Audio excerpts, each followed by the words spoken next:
This is a very crucial topic.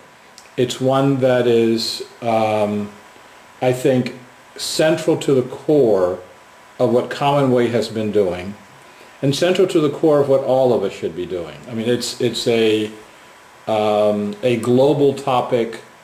We as a society have not done well in dealing with it, and I'm hoping that engaging the other is something that we all take seriously, and that we get to the point that we can start getting good at it. As I said, is central to Commonwealth's purpose. We can't transform human consciousness while holding on to the consciousness of the other. And we're going to talk a little bit about what the other means. I'm going to tonight cover 5 topic areas that relate to engaging the other. This is a full 3 or 4 hour workshop, and so I'm giving the bare bones aspect of it, but I want to give you a real aspect of it, a real taste of it, so that this isn't just like bullet points, but really the gist of each one of these areas. If there's sufficient interest, in May we can do the full workshop as 2 90-minute teleseminars, and that would include opportunities for participant discussions, doing exercises, having additional materials, and things like that. In terms of materials, most of the things that you'll see tonight are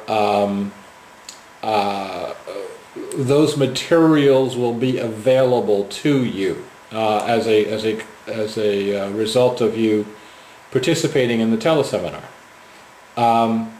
So most of our materials is coming from my 2 books, one of them, Finding Our Way in the Land of the Blind, and the other one, Creating a World That Works for All. And our agenda for tonight, first, who is the other? What drives us to separate from the other? What are the differences between diversity training and inclusivity training? A lot of you have probably done diversity training on your jobs or at school or something like that. And so what's the difference between what that work is and what the work that I am advocating is? Then I'm going to spend a little bit of time talking about the hidden wound, and I'll talk more about that in about 20 minutes. And then finally we're going to wrap up with some practical steps for engaging the other. So without further ado, the question is, who is the other? Now, in some ways in our society, our otherness, our ways of seeing or our ways of separating from each other become obvious. We live in a society that for centuries practiced segregation between the races. We live in a society that for centuries denigrated the contributions of women in society. We live in society that even right now, even in our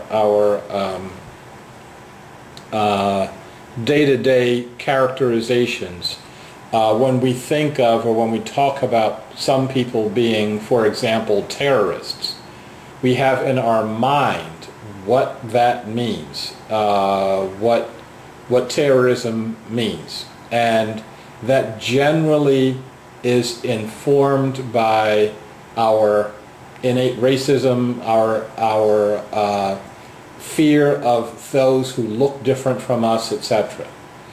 However, what I want to do tonight is for us to go deeper into who is the other.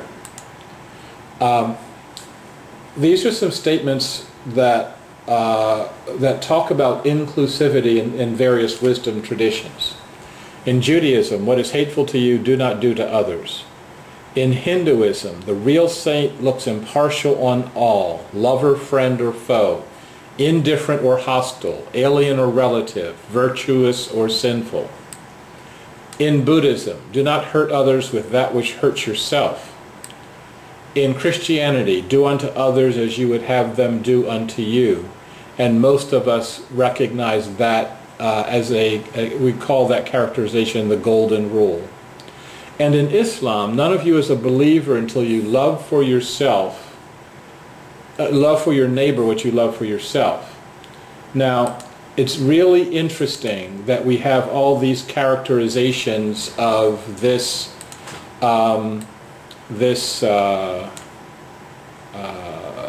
construct, that this is something that is true in virtually every single religion and every single wisdom tradition.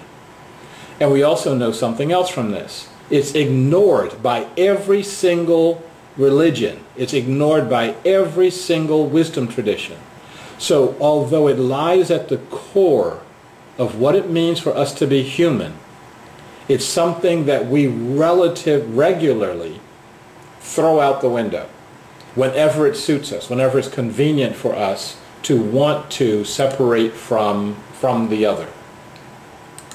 So I want to tell you a couple of stories about in my work how I have engaged, how I engage and how I deal with the notion of otherness. In my consulting work, people hire me to do work inside their organizations to improve communications, deal with cultural competency, deal with problems between work units and things like that. In one of my clients, and this was, I call them less basic workers. These are people who work on the roads and work on the highways. The bluest of blue-collar workers. And at one point, a woman was elevated into a position of, into a management position. And she was telling one of the line workers what he was going to do that day. And this guy freaks out. I mean, like literally freaks out in the workforce, is screaming, yelling, etc. because he could not take an order from a woman. All his life, everyone in his family told him that women were seen and not heard, were told what to do, but you would never get an instruction from a woman. And this guy just completely lost it in his workplace. And then they called me in, and then the workplace learned how to handle that and a lot of other change better. Another instance that happened, and this happened some years ago, I was in a conference, and ironically the conference was entitled Engaging the Other. And there were a number of people in the conference and a number of people who were from other countries and other ethnicities in the conference. 3 or 4 of the guys were from the Middle East, and in their tradition, men wear a lot of scent, wear a lot of cologne, and there were Americans in the conference who were very sensitive to the cologne wearing, and signs started going up. Please be respectful in wearing perfumes or colognes. Okay, and well, as soon as I saw it, I said, if I was from that culture, this sign would be completely meaningless to me because I am being respectful by wearing it. Okay, so the next day, and the guys were right down the hall from me, and I was going to play this out for a while, see how far this went. There was an announcement from the podium. We would like all of our participants to be mindful or thoughtful in how they wear cologne or perfume in the conference. Okay, again, completely outside the range of how these guys are processing information. So the next day, more signs are up, and finally, I just got to the point. I went down the hall, and I'd made friends with them before, and I said, "You know how much cologne you wear in the morning?" And they said, "Yeah." And I said, "Okay, can you cut that in half?" And they're like, "Well, yeah, okay." I said, "Now that amount, the half amount, can you cut that in half?" And they're like, "That's almost nothing." And I said, "Yeah, some of these Americans are funny. They don't know what normal is. They don't know that you're normal. Can you cut off a piece?" And they're like, "Oh, yeah, no, we can do this, but it just seems weird to us."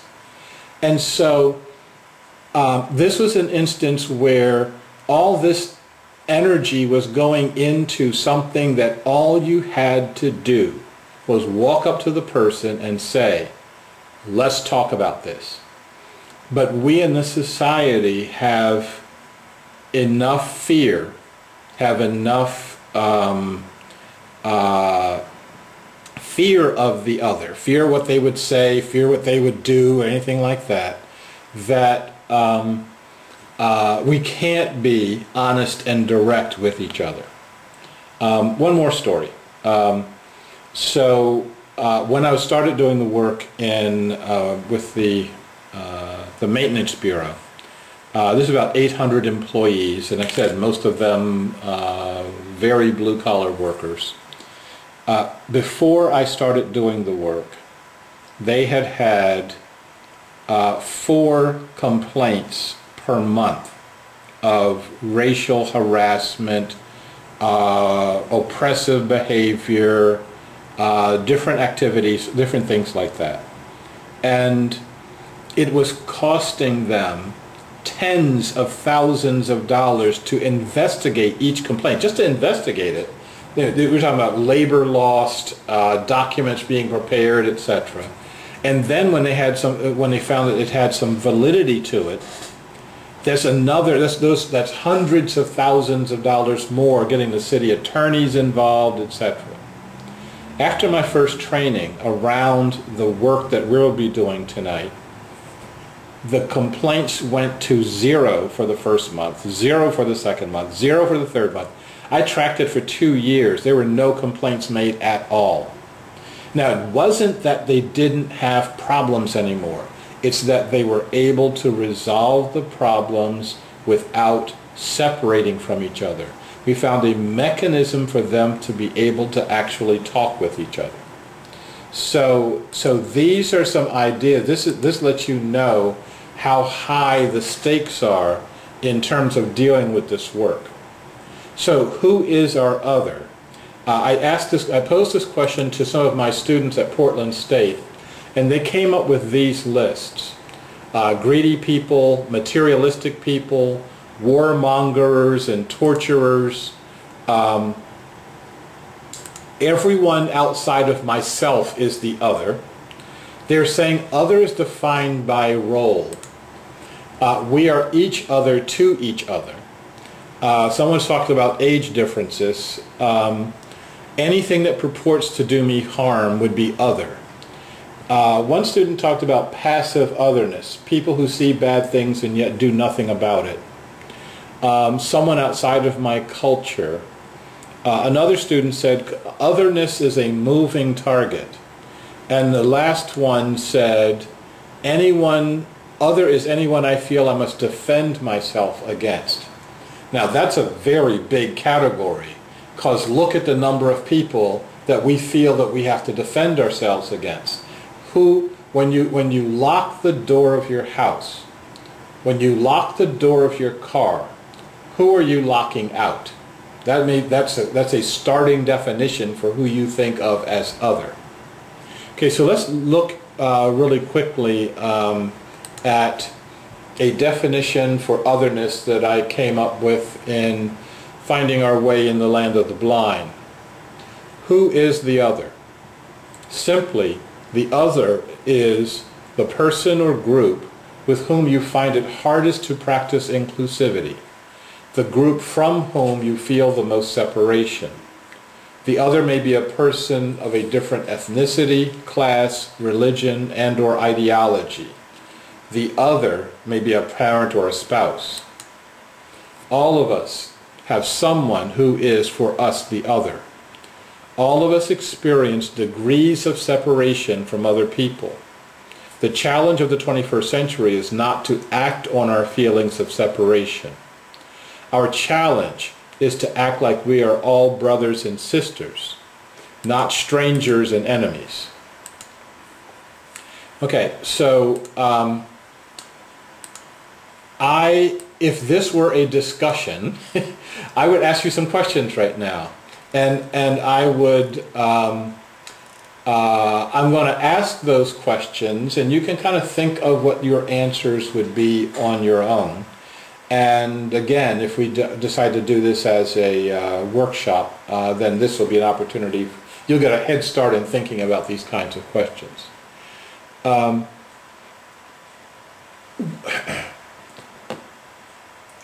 It's really easy for us to avoid the other in a society that makes connecting in the first place difficult. So I would ask you, what are your experiences with the other? And I would ask first if you had positive experiences with the other, then what would some of your negative experiences with the other be? How do we, generally on a day-to-day basis, interact with the other? What's the context when you are dealing with the other? Now I can tell you a lot of the time for me, it's in a cafe. When I'm sitting in a cafe, somebody sitting next to me in some way is other for me. And if I start talking to them, then I've bridged this gap and I have engaged the other. At one point in time when we had a draft in this culture, in this country, the military was our chief way that we would create a context for connecting with the other. It was a generally negative context. It generally was a they basically tried to homogenize or beat out of you through boot camp any kind of difference of otherness.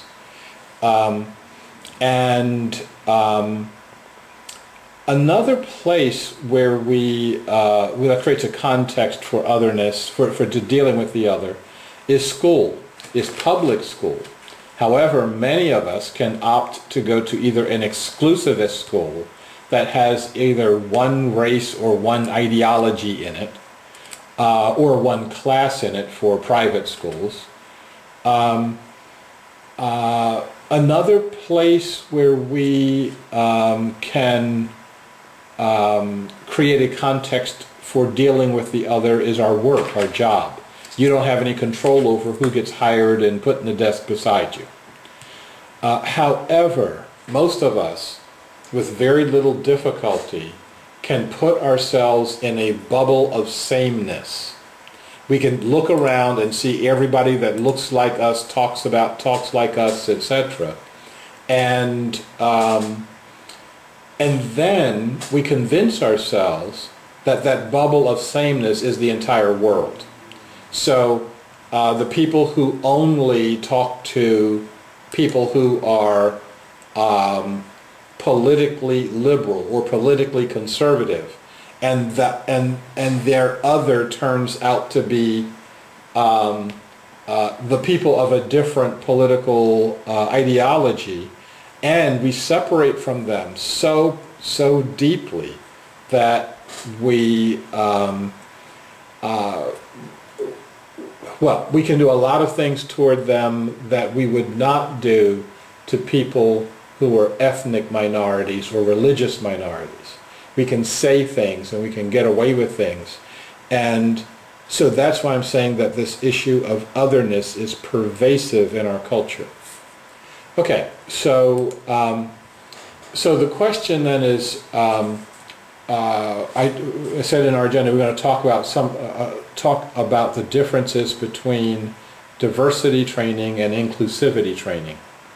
For those of you who have had diversity training, and again, if this was the Maestro Conference platform, I'd be able to ask you to raise your hands.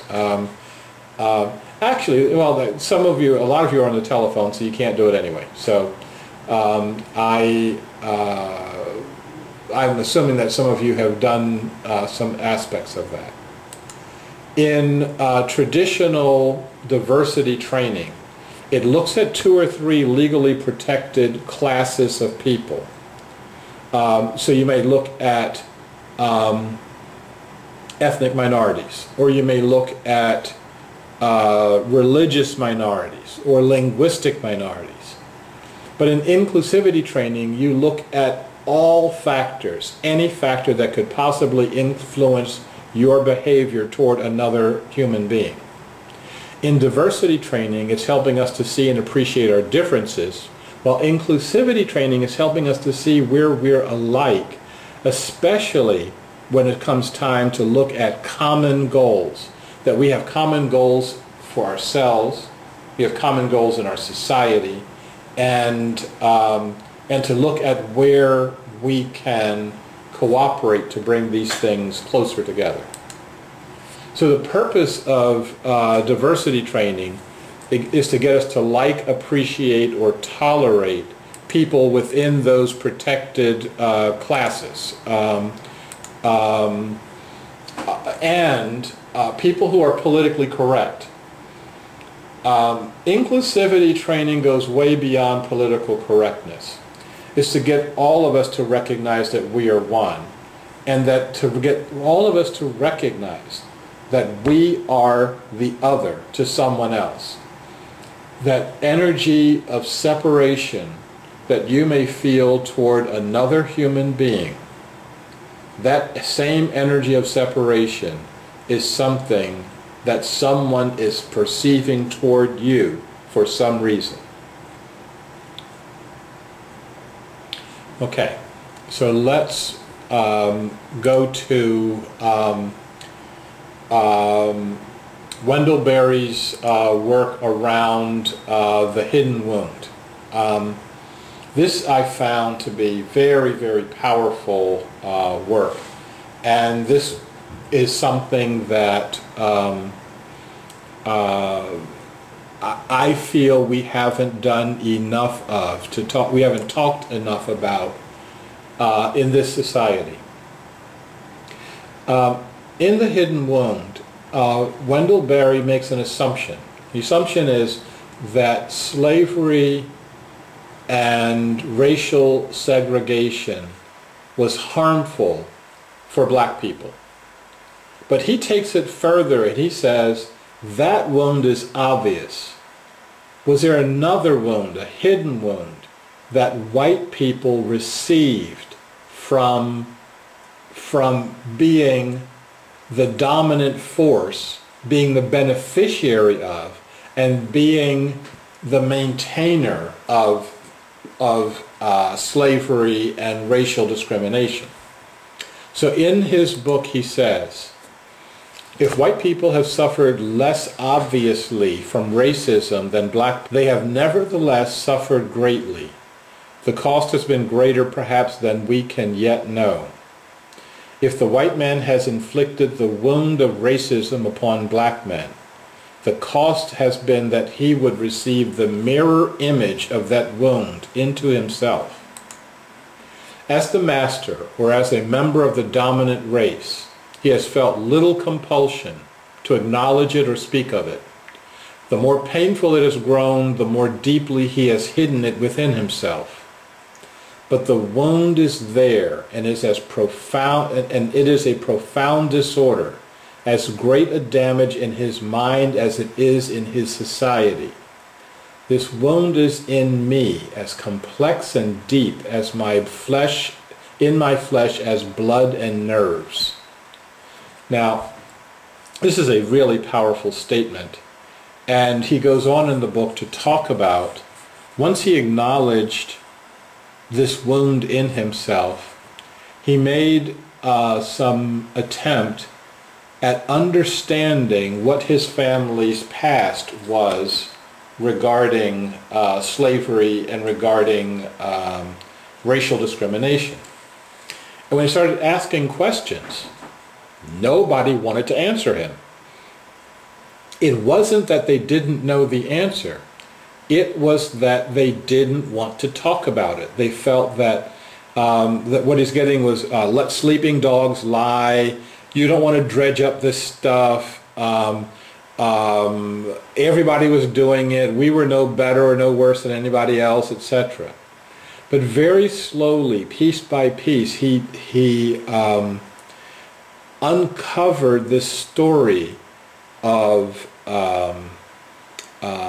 his family as a slave-owning family in the South.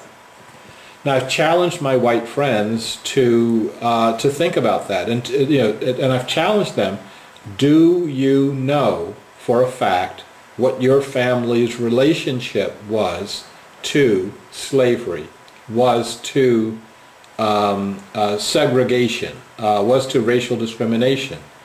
And most people will say, have no idea, never looked it up, we never talked about it. When we sit down for Thanksgiving dinner, this is not one of the subjects that comes up. But some of them do know. And the ones that know are the ones that know that their family consisted of abolitionists. They were the good guys. That story got told. But the hidden wound has stayed hidden. And I think it's really important if we're going to understand why our society is so fearful, why our society is so violent, why our society has such an inferiority complex being in such a wonderful country. I think it's really important for us to understand this. So some of the questions that I ask around this issue of the hidden wound: in what ways does the perpetrator experience a mirror wound when dealing with the other? And one of the answers that I get back from this is really interesting. If you look at all the separating we did from terrorists, from Muslims, from people of the Middle East, from people from Iran, Iraq, and Afghanistan, how is that right now pointing back at us and wounding us in some way? That's a very active kind of way of looking at this. My second question is, how is it possible to receive the mirror wound without being aware of it? And in our country, we have a deep practice of being unconscious about things that are very, very important to us. We raise unconsciousness to an art form. And then I ask the question, is there a mirror blessing? When I engage the other, when I acknowledge the other as a human being, when I smile at the other, when I connect with the other in terms of his or her life, am I enriched by that the way that if I were to separate from them, I would be wounded by that? I believe that that is the case. I believe that's exactly what happens to us. I believe that there are benefits to the other by engaging with them. But I think there's also mirror benefits that come to ourselves by stepping out of our comfort zone and doing this engagement. Okay, so let's look at some of the practical steps that we can use to engage the other.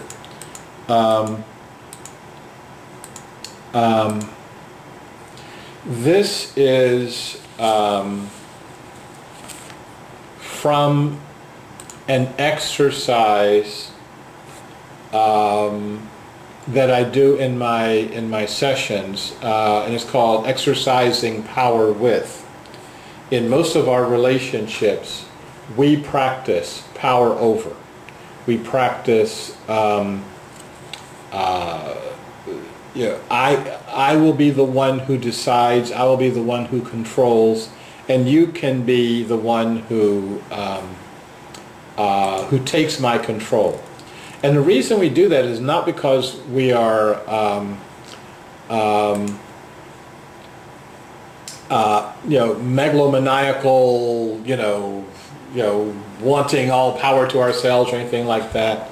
but because we're afraid of situations when we're not in control, when we're not in when we don't know what's going to happen next. And so we always try to manage to be in control, in power. If we let go of that, though, if we let go of the fear and we start practicing power with, we can see things a different way. And so I'm a little ahead of myself here, so I'm going to read to you all of these, including the ones I didn't include on the slide.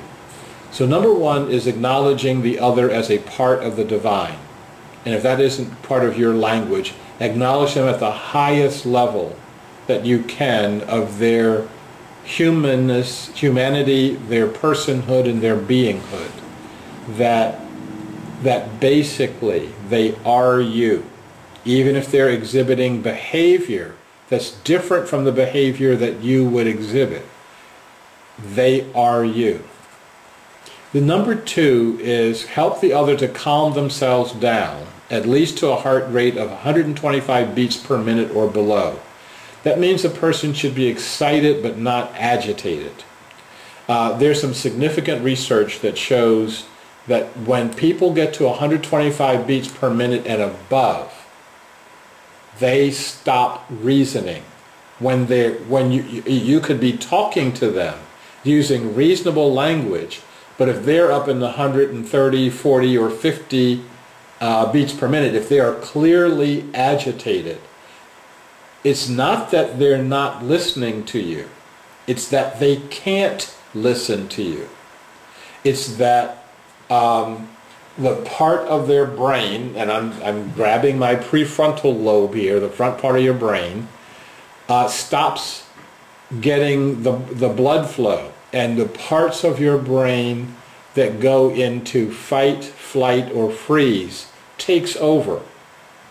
So if you can calm the person down, that gets them to a state where you can start the process of reasoning with them. Number three, listen to the other's position. Practice active listening. It's really amazing how often people who do this work, who are doing the work with me, don't listen to the other. They still don't listen. They're still listening to the other person to get fuel to fuel their argument. They're listening to the other person to get the next leg up. They're listening to the other person to get a to justify why they separated from them in the first place. Okay? So that leads to the number four. Restate the other person's position. Reword it. Remove or transform the politically, ethnically, culturally charged separatist language. But really listen and then reflect back to them what they were saying. A lot of times people get stuck in the charged language and don't really hear that the person is actually saying something that they could agree with. Okay? So the number five position is acknowledge the validity of his or her position, or at least the parts of it that you think are valid. As much as possible, incorporate the other's position into your own position. This becomes your new negotiating position. So at that point, your position is part of their position, and it makes it a lot easier for you to do the emotional and mental aikido of using the energy to actually using their opposing energy to come to an agreement. In number six, acknowledge the validity of the feelings and fears that drove the other into his or her contending position. Learn how to listen and be compassionate in the listening. Try to put yourself in the other person's place. Acknowledge their feelings, because feelings are always valid. I'll say that again. Acknowledge their feelings, because feelings are always valid, even if the facts driving the feelings are not. In my workshops, I use an example of a person who says, they're saying to Frank, I'm really angry that Jane sent that memo to Bob. Well, there are two parts to that communication. One part is, I'm really angry. The second part is, Jane sent a memo to Bob. His feelings of anger are valid. And you can say, I hear that you are angry. Now, the fact of whether of Jane sending the memo to Bob, that may not be valid at all. She may not have sent it to him at all. He may have taken it from her. It may have slipped into the internet. It could have, anything could have happened.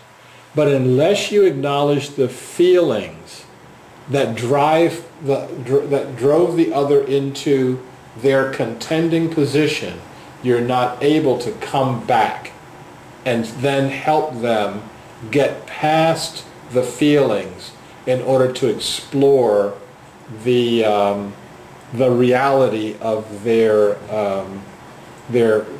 position. So, number 7, state your positions and goals. Include the parts that you incorporated from their position, and always try to state your goals in a positive, powerful, and unequivocal way. I remember in the run-up to the Gulf War, George Bush kept saying, we're going to bring the evildoers to justice. And that was a very blatant play on people's emotions, but it didn't state a goal. It didn't state a vision of what it was you were trying to achieve. And the reason that we're still stuck in the ways that we are over there is just related to the fact of us running in there without having positive, powerful, unequivocal goals that we were going to achieve. So there are actually 12 steps to this, so I'm going to read the other ones to you. Number 8 is state your core values.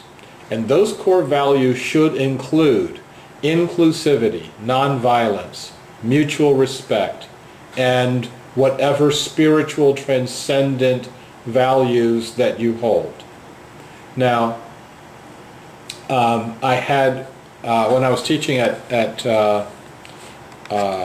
Merrillhurst, the head of my department, whenever we got into any discussion, he would say, the first thing I want to tell you is my values, my core goals, my core values.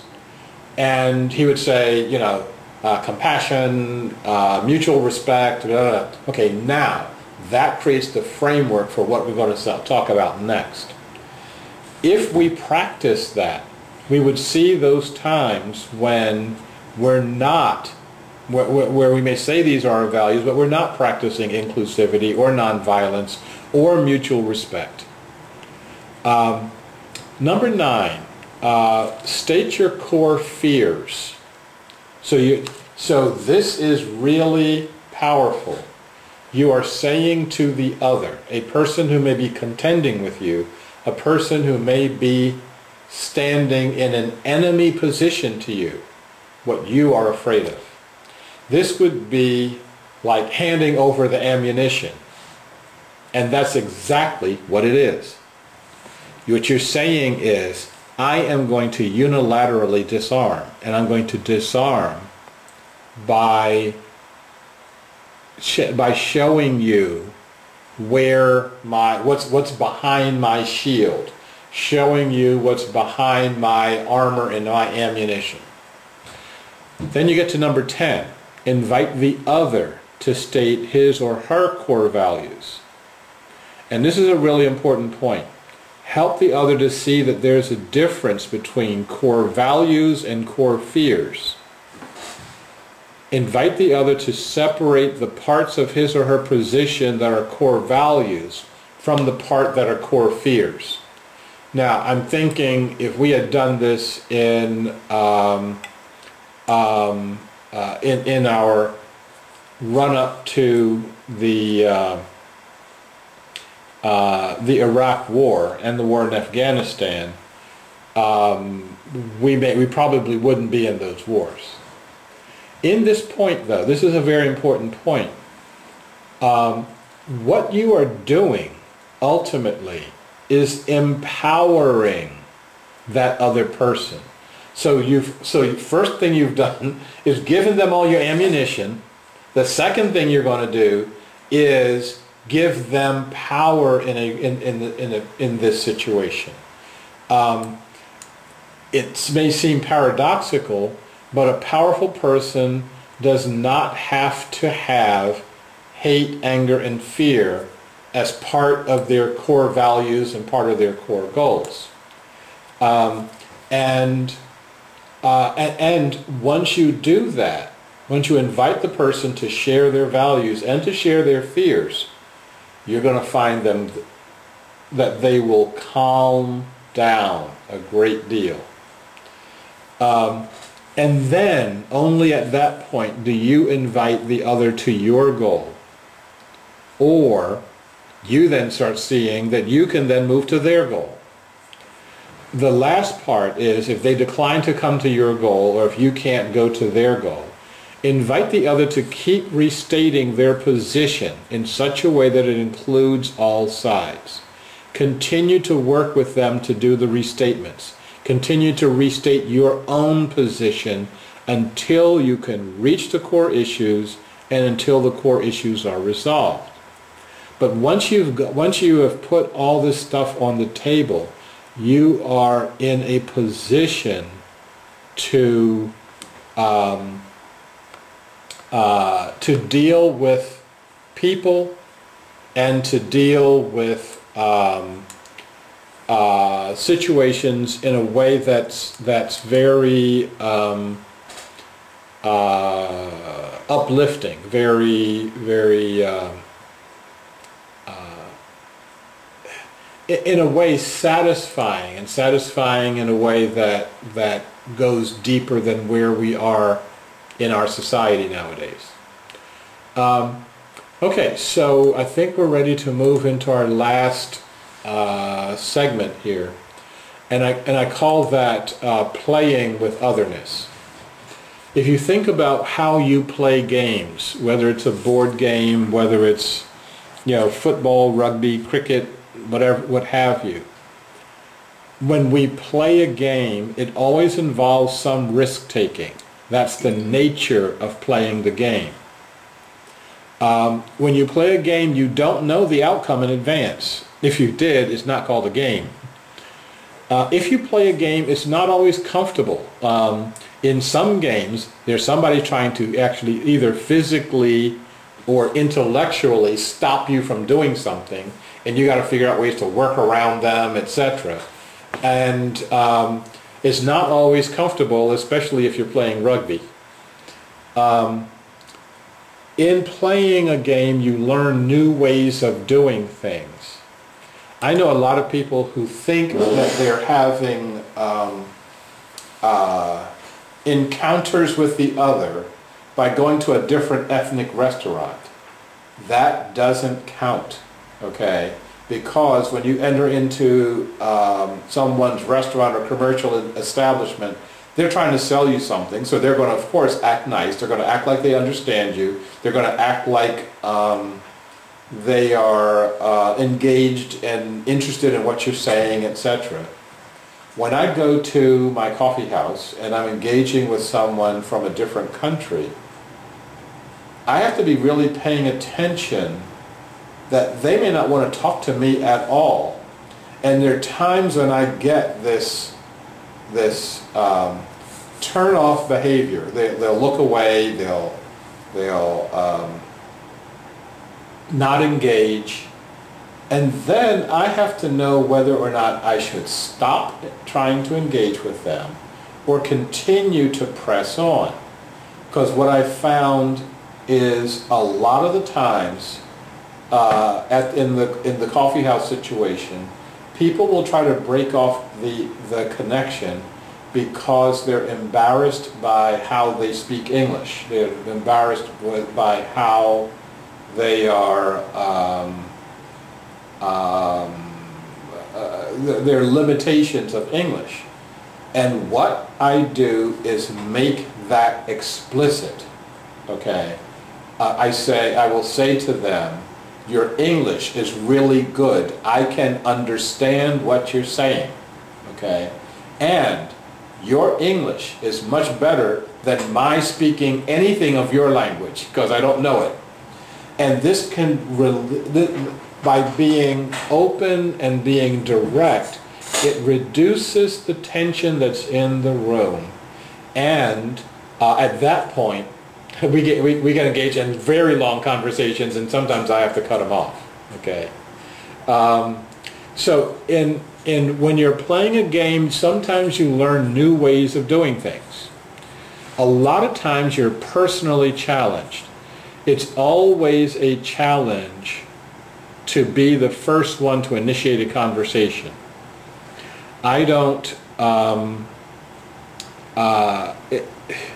I always find it strange when I tell people that I am essentially introverted. I'm an introverted person. It's very difficult for me to walk up to someone and introduce myself and find out about them and get through all of the cultural stuff that may be holding us back, etc. But I do it, and I do it because there's a reward at the end. I assume that's the reason people play rugby also. And like rugby, sometimes when you're playing with otherness, it involves teamwork. You don't have to go up to someone by yourself. You can enlist the help of others. You can say, let's go to a different part of town, a different social event, a different cultural event, and allow ourselves to be moved by this. One of the things that you learn when you're playing a game is that conflict is not bad. I don't know about you, but I don't know how too many games or too many sporting events that you leave in tears, or you leave the field and say, I'm going to kill that person. You know, you recognize that even though you're in conflict, that conflict is not necessarily bad. That playing with otherness also means going beyond and pushing past your limits of getting past the place where you are past your comfort zone. And I think that what you'll also find is that playing with otherness is ultimately rewarding. I could be just blocking this, but I can't remember a time when going up to someone, sticking my hand out, saying, hi, I'm Shariff, I am from America, and asking a question, I can't recall a time that I was not rewarded by the response. And I just find it just amazing the number of times when I'm just trying to ask for directions and I wind up being invited to the person's home, meeting their family, meeting the children. And a lot of times we wouldn't share any language at all, couldn't talk at all. We could just smile and drink tea. And so as I was saying earlier about the hidden wound and the hidden blessing, that mirror wound, stepping outside the comfort zone, going past your limits, there's a reward that happens on both sides. Okay, I am done with the presentation part. I am going to try a feature. If you're doing this online, as 6 of us say that we are, there should be something at the top of your bar that says My Mood. I think that what you can, if you can click on one of those boxes that says either I'm fine, or if you have a question, you can raise your hand, and I think I can acknowledge your question. So, so if you see the box, if you clicked on My Mood, and if you're okay, click on I'm fine. If you have a question, raise your hand. If you're not fine for some reason, click the no button. I hope not to see any no's here. And we'll see what happens. I'm not seeing anything changing with anybody's